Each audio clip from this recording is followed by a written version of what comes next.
今天跟大家分享一下啊，宝马汽车的起重机坏了啊，机油底泵座第二漏油。它这是2011年的啊，i55发动机。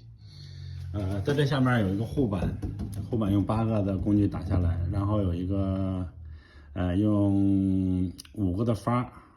把那个螺栓顺时针拧紧。OK 了，这车就可以挂在 N 档上，大家就可以推啊、拖啊都可以了。然后这个机油底泵底座垫漏油啊，这机油泵上面油漏的一塌糊涂。然后这个起重机啊，确实是难搞，得要把进气支管拆下来。进气支管我遇到的难题，一个是背面的螺丝不好拧，还有一个是插在电脑的这个插头，其中有一个插头啊，有人教也不难啊，没人教就很困难，靠